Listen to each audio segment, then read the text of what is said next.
Evangelho de Jesus Cristo, narrado por Mateus, capítulo 1, versículos 1 a 17. Livro da origem de Jesus Cristo, filho de Davi, filho de Abraão. Abraão foi o pai de Isaac. Isaac foi o pai de Jacó. Jacó foi o pai de Judá e seus irmãos. Judá foi o pai de Farés e Zara. Farés foi o pai de Esrom. Esrom foi o pai de Aram. Aram foi o pai de Abinadab. Abinadab foi o pai de Naação. Naação foi o pai de Salmão. Salmão foi o pai de Boz. Com Rute, Boz foi o pai de Obed.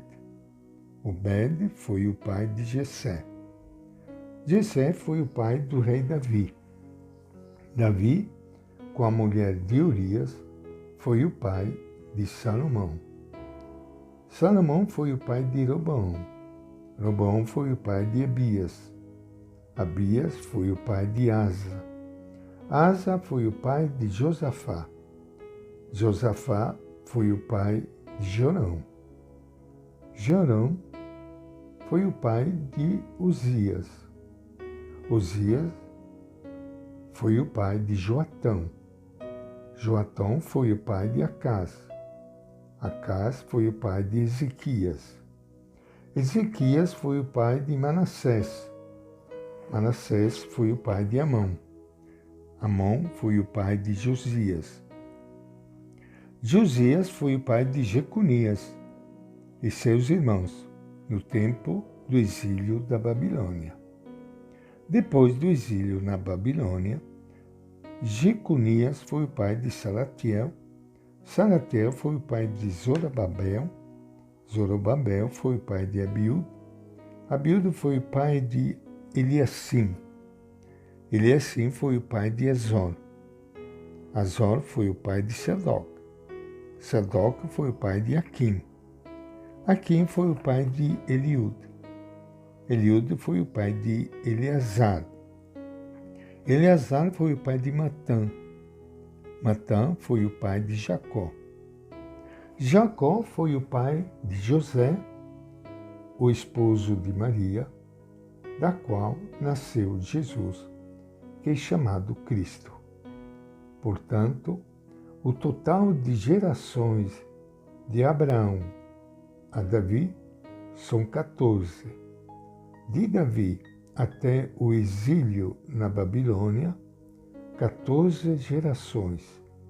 E do exílio na Babilônia até Cristo, 14 gerações. Esta é a palavra do Evangelho de Mateus. Minha saudação e meu abraço para todos vocês, meus irmãos e irmãs queridas, que estão participando hoje do nosso encontro com o Evangelho de Jesus. Vocês devem ter ficado admirados, admiradas, diante desta página do Evangelho de Mateus. Exatamente, o Evangelho de Mateus começa com essa genealogia. No começo e no final, Mateus deixa claro qual é a identidade de Jesus. Ele é o Messias, filho de Davi e filho de Abraão. Como descendente de Davi, Jesus é a resposta de Deus às expectativas do povo judeu. Como descendente de Abraão, ele é uma fonte de bênção e de esperança para todas as nações do mundo. Assim, tanto os judeus como os pagãos, que faziam parte das comunidades da Síria e da Palestina na época de Mateus, ambos podiam ver suas esperanças realizadas em Jesus.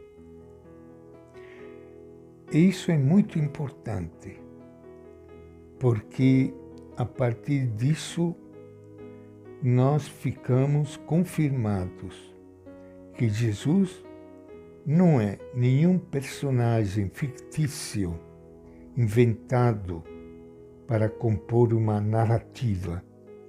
É pessoa real que entra na história humana e se torna elo significativo da grande corrente de gerações, desde Abraão até José, o esposo de Maria, da qual nasceu Jesus, que é chamado Cristo, como escreve Mateus. Ao apresentar a lista das gerações, Mateus quer sublinhar lutas, conquistas, derrotas, erros e também a fé de um povo, o povo de Israel. Para os judeus, era importante comprovar que Jesus é descendente de Abraão, nosso pai na fé, e de Davi, o grande líder do povo de Deus. Nós encontramos, inclusive, no Evangelho, essa pergunta: acaso não será este o filho de Davi? Para nós é salutar ter a certeza de que Jesus é o filho de Davi, nascido de uma mulher, e que veio morar entre nós e assumiu a condição humana. Senhor Jesus, o Senhor entra na história humana, submetendo-te às leis naturais de geração de pais para filhos. Por isso, se afirma que Jacó foi o pai de José, o esposo de Maria, da qual o Senhor nasceu. E que Deus, Pai de misericórdia, abençoe todos vocês que estão me ouvindo neste momento, o Pai, o Filho e o Espírito Santo. Amém. E esta é a nossa reflexão de hoje, do Evangelho de Mateus.